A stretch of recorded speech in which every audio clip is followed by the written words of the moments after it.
Ok, bonjour, c'est parti pour un nouvel épisode de La Route des Geeks. On va vous présenter, moi et papa, un nouveau jeu. C'est Aurora Arkham. Salut papa. Salut Raphaël, tu vas bien? Ouais. Bonjour à tous. Bonjour à tous. On a pris un peu de temps pour se reposer pendant les vacances là. Ouais, mais on est de retour. Ouais, on aurait dû en faire un plus tôt, mais du coup on s'est reposé et on est de retour. Donc, Aurora Arkham, qui a été sorti le 1er novembre 2016. Oui, alors peut-être que je peux parler un petit peu du... Oui. Parce qu'en fait, on va parler de la version jeu de cartes. Oui. Parce qu'il y a une version jeu de plateau qui est plus ancienne, il y a eu plusieurs éditions, mais là on va vraiment parler de la version jeu de cartes. Oui. Un jeu de cartes à collectionner. Parce que moi j'ai pas joué à la jeu de plateau. Qui a été fait par Nate French, MJ Newman. Ouais, Nate French, c'est lui qui avait travaillé sur le jeu de cartes du Seigneur des Anneaux, un peu sur le même système. Ouais. C'est quelqu'un qui est maintenant un nom connu dans le jeu de société. Ouais. Alors, comment ça marche ce jeu ? Ah oui, aussi avant de parler de ça, ça a été édité par Fantasy Flight Game. Ouais, Fantasy Flight Game, ouais. Donc, qui a aussi les licences X-Wing, enfin des licences Star Wars, etc. Enfin, qui édite des gros jeux de plateau américains. Oui. C'est un jeu américain, hein, ça c'est important de le dire. Mais c'est pas pour ça que c'est mauvais. Non, mais les jeux américains sont plutôt... En fait, j'en parle comme ça parce que souvent les jeux américains, ils ont un gros thème et ils ont beaucoup de mécaniques, les règles, il y a beaucoup de règles partout. Il y a beaucoup de règles partout, mais là c'est juste des règles simples. Hein. Pour ceux qui n'aiment pas trop les règles, plutôt un règle simple en règle. Jeu simple. Ouais, je dirais pas que c'est un jeu simple, mais il y a quelques règles, mais elles sont assez fluides dans le jeu en tout cas. Ouais. Et il y en a quelques-unes qui sont importantes à connaître. Et puis aussi, il faut bien appliquer toutes les conditions. Parce que sinon... Qu'est-ce qu'on joue ? Comment ça se joue En fait, on joue des enquêteurs qui vont enquêter sur, par exemple, un scénar basique. C'est des cultes qu'envoient des cultistes pour générer un dieu sur la Terre qui va détruire toute la planète. Ça, c'est... le scénar classique. Voilà, scénar classique. En général, il va y avoir un mystère, on va enquêter et puis on va sombrer petit à petit dans une histoire très sombre, très noire. Et ce qui est marrant, c'est qu'en fait, si ça nous arrivait vraiment à nous, on aurait déjà sombré dans la folie depuis longtemps. Ouais, on serait parti en courant dès le premier truc qui fait peur, on serait pas revenu. Alors que là, les enquêteurs, ils veulent revenir en fait. Voilà, c'est comme dans tous les livres de Lovecraft, c'est adapté de l'univers de Lovecraft, où les enquêteurs en fait vont être très curieux, et plus ils vont s'intéresser au sujet, plus ils vont devenir fous, ou ils veulent arriver des trucs horribles. Donc là, du coup, il y a deux jauges de points de vie. Ouais, points de vie et points de santé. Il y a les points de santé mentale, que souvent on en a moins que les points physiques. Ah, ça dépend des personnages. Très souvent, on en a moins que les points physiques. À part les mystiques, il y a des personnages qui sont pas très costauds physiquement, mais qui sont plus solides mentalement. Et en fait, il y a plusieurs classes d'enquêteurs. C'est donc il y a les mystiques, il y a les truands, il y a tous ceux qui sont bagarreurs, c'est les rouges, les verts et les bleus. Ouais. Donc les gardiens, les truands et les survivants, je crois. C'est ça. Puis après il y a les mystiques et les chercheurs. Ouais. Parce qu'on commence le jeu en créant notre personnage un peu comme un jeu de rôle. Oui. Ou alors on peut en reprendre un, mais c'est dans des packs. Ouais, ils ont vendu des decks déjà conçus. Je parle de deck parce qu'en fait on va construire son personnage et on va construire son paquet de cartes, le deck. Donc au début, Raphaël, on choisit une classe en fait. Oui. Du coup, on a pris les personnages au tout début, ils vont être pas très forts. Donc on va faire la campagne de base avec les moins forts. Ensuite, on va prendre des XP. De l'expérience, ouais. Parce que il y a les cartes qu'on peut choisir au début sont de niveau 0. Oui.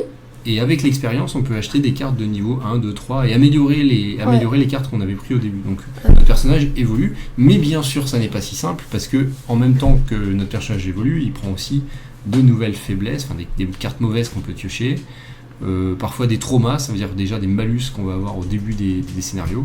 Et peut-être tu veux parler du système de scénario ? Ouais, le système de scénar, en gros, il y a 2 piles de cartes. Il y a un côté, c'est pour nous.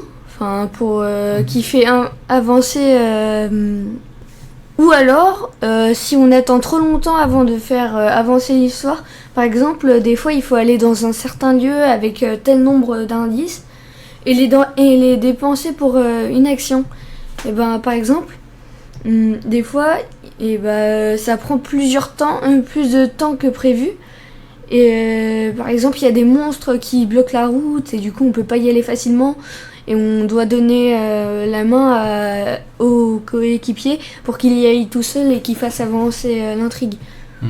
Et donc il y a une histoire des méchants, il faut aller plus vite en fait que l'histoire des méchants. Ça, c'est une course contre la montre. Et donc il y a des lieux qu'on peut visiter, il va y avoir des personnages qu'on va rencontrer, il va y avoir des adversaires, et tout ça, ça raconte une histoire. C'est ça qu'on aime en fait dans ce jeu, c'est que déjà on joue ensemble, c'est collaboratif. Et on vit une vraie histoire ensemble en fait.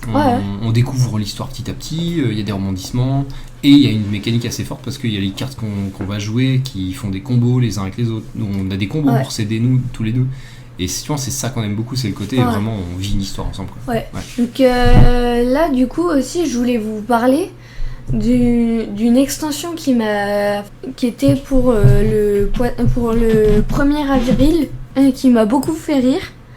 Et en fait c'est Horreur à Warcam. Donc on joue des chiens qui essayent de sauver le monde face aux chats. Très amusant. Du coup moi mon personnage dès que papa il a acheté cette extension, moi j'ai pris un chien en personnage bien sûr. Ils sont vraiment super. Bon, ils ont moins de points de vie et de santé mentale. Ils ont quasiment pas de restriction du deck, qu'on peut quasiment mettre ce qu'on veut. Franchement, c'est très amusant et... Ouais, c'est assez court, mais c'est plus parodique, donc c'est plus léger. Alors c'est une parodie. C'est une parodie, ça fait moins peur. Ouais, ça fait moins peur. Si on voulait jouer avec des enfants, c'est sûr que c'est... nous, on a commencé tous les deux à jouer à ça parce que t'étais un petit peu jeune pour jouer au scénario un peu horrible. Ouais. Donc c'était l'occasion de te faire... Non, avant j'avais fait quand même La Nuit de la Zélatrice. Ouais, La Nuit de la Zélatrice, oui, qui est le scénario que j'ai refait après avec toi. Ouais, c'est le scénario de la boîte de base, La Nuit de la Zélatrice, qu'on n'avait pas forcément été au bout, mais on avait Si, on l'a fini. Ah d'accord, je me souviens plus de ça. Après il y a plusieurs autres campagnes donc, qui durent quand même 7-8 scénarios chacune et qui ont chacune un thème assez fort. Alors lesquels on les a pas toutes jouées mais on a joué quand même certains. Ouais, là on est sur la route de Carcosa. Ouais. On est au dernier scénario. Ouais, on va le finir bientôt. Ouais. La route de Carcosa c'est dans un monde un petit peu onirique, on est un peu dans un monde de rêve et on ne sait pas trop quelle est la réalité, si ce qu'on fait est vrai ou faux. Il y a toute cette ambiguïté qui est assez fascinante. Et c'est un beau scénario qui nous fait évoluer beaucoup en Europe. Alors on a eu Paris, les catacombes. Là on vient de faire le Mont Saint-Michel quand même. Ouais, c'était très cool. C'était super. Qu'est-ce qu'il y a d'autre comme campagne que l'on a fait ensemble, Raphaël ? On a fait l'Hôtel Excelsior. Ouais, qui est un petit scénario à côté. Un scénario à part. Qui est très bien. Ouais. Vraiment... Puis il est aléatoire. Il y a des cartes qu'il faut piocher et c'est pas tout le temps les mêmes. Ouais. Les alliés, les ennemis, ils changent à chaque fois qu'on y joue, donc c'est assez intéressant. C'est un peu troublant. Si on se dit, c'est pas le genre de scénario où on va se dire, oh ouais cool, je l'ai déjà fait, ça va être facile. Non. Là c'est, on connaît un peu ce qu'il faut faire. C'est pas pour autant que c'est plus facile. D'ailleurs, Horreur à Warcam, t'avais déjà fait une chronique dans la route des jeux épisode 13. Ouais. T'avais fait une petite capsule dessus. Donc on a joué à l'horreur de Dunwich ensemble. Ouais. On l'avait fini celle-là qui est plus classique. Ça commence vraiment à Dunwich avec l'université Miskatonic. Ouais. Elle était très bien. Elle est très très bien, ouais. Et plus classique mais vraiment passionnante. Ouais, et puis par contre, après, grave horreur à la fin. ouais. Mais alors toi, t'as 10 ans. Ouais. Est-ce que c'est pas trop jeune pour jouer à ça? Non. Franchement, Ça va? ouais. T'as pas trop peur? Tu arrives à dormir la nuit? Bah oui. Ouais. Bon, après, sur le moment, ça fait toujours un peu frissonner, mais c'est fait exprès. Ouais. Et puis, Ouais. je veux dire, on adapte aussi un petit peu. C'est-à-dire que s'il y a des trucs vraiment trop horribles, on les passe vite, puis voilà. Puis après, c'est des monstres et tout. Il y a rien de trop horrible. Non, hein. ça va à peu près. Franchement. C'est de l'horreur psychologique. Ouais. Beaucoup. Qu'est-ce qu'il y a d'autre comme campagne que tu aimerais jouer après? Celle où on va dans la glace, là. Ouais. Dans les montagnes hallucinées. Aux confins de la Terre, ouais, qui est adaptation. Ah, c'est pas les montagnes hallucinées? Bah, elle s'appelle Aux confins de la Terre, mais Ouais. c'est l'adaptation des montagnes hallucinées, donc peut-être mon roman préféré de Lovecraft. Très très aventure, expédition. Ouais. Et puis celle qui se passe dans la jungle. À la civilisation perdue, je crois, et qui Civilisation est oubliée. et qui est extrêmement difficile. C'est peut-être la plus dure pour l'instant qu'on ait. Voilà. Et c'est quoi qui te plaît le plus? C'est de construire ton deck, c'est de vivre l'aventure, c'est tout ça, les uns avec l'autre? Ouais. T'aimes bien aussi construire les decks. Mais du coup, j'ai pensé, c'est un jeu un peu horrifique. Donc vraiment pour ceux qui aiment frissonner. Ouais. Et puis je redis, ceux qui aiment pas les règles, il y en a très peu. Ouais, alors faut quand même quelqu'un à table qui connaisse bien les règles parmi les joueurs. Et oui, au cas où, on a toujours le livret près de nous. faut pas être trop frustré aussi parce que c'est assez difficile. Ouais. On perd quand même des fois, alors c'est pas très grave parce que le jeu prévoit que tu perdes et puis tu Puis peux continuer l'aventure. souvent on finit le scénario avec plus que 3 points de vie on est mal physique et on 1 tremble, point de vie. Et on tremble, hein, ça fait un vrai suspense. Hein. Est-ce qu'on va y arriver? On va y arriver ou on va crever. Ouais, c'est souvent très très très tendu. Ok.